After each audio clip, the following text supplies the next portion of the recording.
I talk about man and woman story. That is what I realized.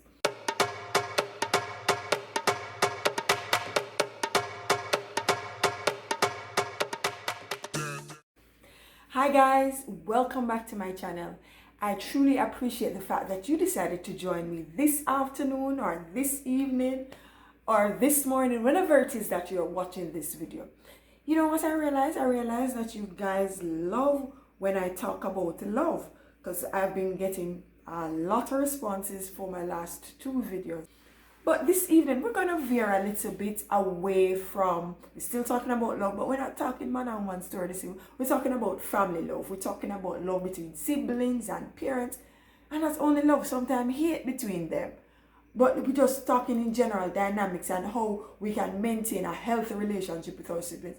Mark you, I'm no expert, just talking from my experiences and my observation. But guys, don't worry, I got you. So there's a topic that a few persons have suggested. How does a male define cheating as opposed to a female's definition of cheating? And so a few persons, they probably will come on and talk. We're going to have a discussion. So guys, don't worry. We're going to get back to the man and woman talk. I don't know exactly when as yet, but we will, for those who have shown an interest in that topic and they want me to discuss more about that, we'll get there. But anyway, guys, stay tuned. We're going to talk. We're going to break down some of the family dynamics now. You know, some of you sometimes, I must say I'm grateful that I have a very good and a strong family unit. Not everybody can relate, and I empathize with some persons who cannot really relate to some of the things that I may talk about in this video in terms of family and how they get along. Some of you can relate, and some of you can take some of the tips from what I say so that the family that comes from you will benefit from it. So guys, and as usual, remember, subscribe, like, share and comment. So what was the inspiration behind this video? So a few weeks ago, my mom celebrated her birthday, and a day later, the younger of my two nieces also celebrated her birthday. Her birthday was a milestone birthday. She was celebrating her 16th birthday. We decided that we're going to meet up to surprise her for her birthday. Needless to say, there were a lot of logistics that were involved. So we're talking about 3 different states, 2 different countries, and about a dozen persons, right? So, note well, my family has not met up like this in a number of years. Actually, COVID aside, actually the last occasion that we met, everybody, I mean, all 5 siblings, all 5 grandchildren, and mom, the last time we met like this, it was actually on a sad occasion. So we decided we're going to use this opportunity to meet up. So from, literally months of planning, to waiting more than an hour at Miami International Airport just to get a wheelchair when we arrived, to one person who will remain nameless spending almost half a day of the weekend trip trying to get some fish, and at the end of the day actually leaving the fish in the refrigerator at the hotel, to everybody doing COVID-free COVID tests. And at the end of the day, when we're supposed to get back the results, no, the COVID tests were not actually free. They were for $150 each. Having a birthday dinner for my mother, who did not bother to show up at the birthday dinner because she wasn't feeling well. So the birthday dinner, what that was supposed to be for her, ended up being just a dinner. 2, when we were preparing for my niece's birthday party, one happy little camper who will remain nameless had on 2 snug pants and decided that yes, he was still going to play karate in his pants.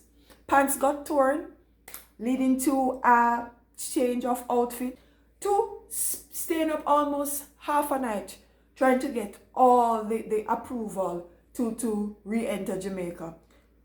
4 approvals came in and 1 up to this day still hasn't come in, but that is another story.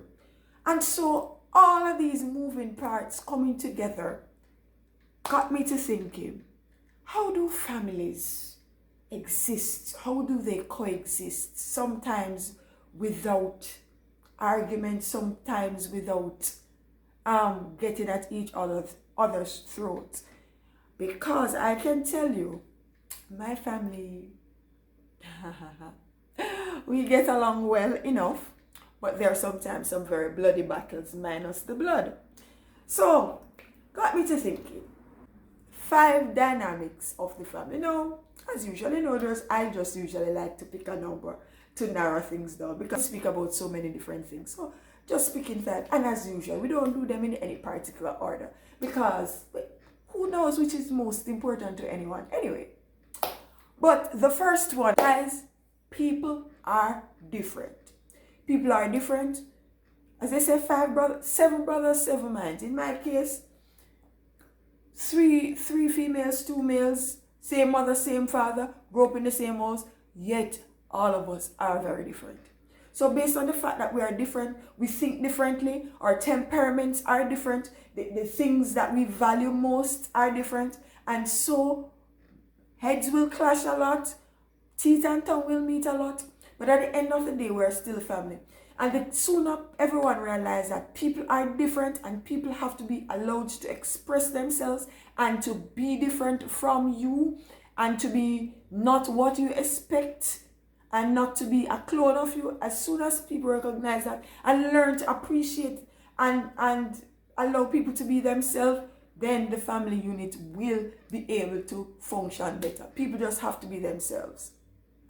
Number 2, parents relate to children differently. So the relationship between a parent and one child is always different from the relationship with another. My mother likes to say, no, I have no favorite child. I always like to beg to differ. But whether it is favorite child or favorite child not, the fact is, whatever the reason is, maybe it's personality, whatever it is, parents relate to children differently.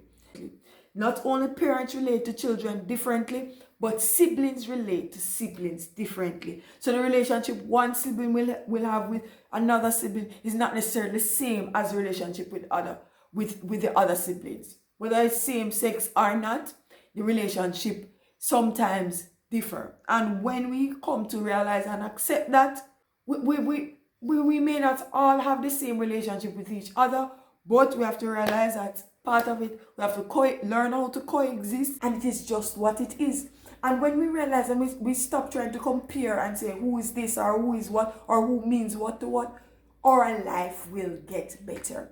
Just realize that people are different because of personality different. The relationship that exists will also be different. Number 3, learning to say no and to set clear boundaries. Now, this can be very difficult because guess what? These are our people. This is our mother. This is our father. These are our family members. And sometimes saying no to them and disappointing them, not meeting their expectations can be difficult. But guess what? To maintain our sanity, to maintain our peace, at times, we have to learn to say no. We have to learn to have clear boundaries. We have to have clear goals for ourselves and for our lives. We cannot live our lives to please our mothers or our fathers or our siblings for the rest of our lives. If we try to do that, at the end of our lives, we will, or not even at the end, at whatever point in our lives, we'll end up with resentment and regret because we are trying to do and we are trying to do and to be who we are not, just to please parents. Sometimes the goals of your parents will coincide with your goals, but sometimes they do not. No, Marky, I'm not saying when you are going to be under your parents' roof, they're paying all your school fees, and you're not at least going to try to have just a discussion with them or to negotiate what you're going to do at school. If they have a strong desire for you to do something, you can't just very well up you're spending their money and do what you please. That's not what I'm saying.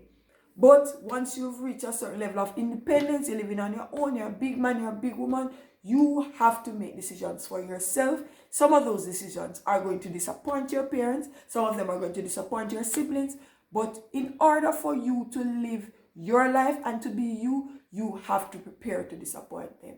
It is sad, but you have to with respect, and with love, sometimes you just have to say no and to create and set those boundaries. Number 4. Some persons may have experienced this. Some persons are yet to experience it. Dealing with aging parents requires a different skill set from you. Now, I say all the time, I am just fully understanding what once a man, twice a child actually means. Know that my mom is getting older, and I realize that her mobility is not that strong anymore. And so if you know me, I am a fast walker. I walk purposefully. I don't stroll leisurely unless I'm at the beach. So, but when I'm walking with her, now I have to realize, okay, you have to slow down. You have to take your time. You have to take certain things into consideration. Like when the children were much younger, some of the things that you were taking into consideration with them, now you have to also be taken into consideration with her. But very clearly, people, we have to remember, as much as their mobility may be going down and stuff, there are different things, different ailments and all of that. But as long as their brains are still intact, let us remember that they're adults. So we need them, still allow them to make their decisions. The decisions that they on their spending, all of that, things that they want to do, still allow them. Do not, remember when you are growing up, you don't want your mother to tell you straight, do this, do that. You want to have discussions. Yes, she might have more knowledge on certain things and experience. The roles are now reversed. Yes, there are certain things that we're able to navigate better in terms of probably the internet and just getting around, where we are able to do certain things. But it does not mean that we're going to exclude our parents from all decision making and just throw things at them. Just like how we didn't like it when we were growing up or when we were teenagers. Just like how we didn't like it, why do we expect it to just throw? Even though the roles have been reversed somewhat, we need to still respect their ability to make decisions for themselves. Still allow them to spend their money. Still allow them to be adults. Number 5. I said not in any order of importance, but I think this one is so very, very important. You see this thing when people travel from Australia, Japan, New Zealand to come to bury whoever it is, or to come to whoever's funeral. We need to stop it. It is foolishness. You don't speak to the person in 10 years. You don't look for the person. You don't maintain a relationship. And when they're dead, you want to show up. You want the best funeral, and you have to, you take off 5 days off work, and let's not do that. Let's not do that. You see, if our families are that important to us, because Marcus, some people have some bad family, and some people have some family where them just have to stay far from. But that money and that time that you're going to take to come for a funeral or whatever it is, take time to spend with the people that are important. Take time to spend with your family members. Don't wait to spend a big money on a casket for what? For show? This board that's going to go into the earth and rot? No. Spend the money now. Live the life now. Treat them now. Do not wait for that time. Alright? Do not wait for that time. And some of the time that we say we're busy, be busy when they're dead and say, probably you can't come to the funeral. But be present now. Try to spend time with your family, your siblings, whoever it is. It's another discussion I want to have at a later date. At a later date. Which family gets the preference and the priority? The family that you come from or the one that comes from you? We're going to have a discussion on that at some point, and I would like to have your feedback on that. Who takes the priority? Right? I am going to show you some clips from this shebang, and I hope you enjoyed yourself as much as I did. It was really late. And if you want to say princess, here is our princess. Guys, thank you for watching, and do remember, subscribe, share, like, and comment. And you are a special girl, beautiful, gorgeous, talented. I love you.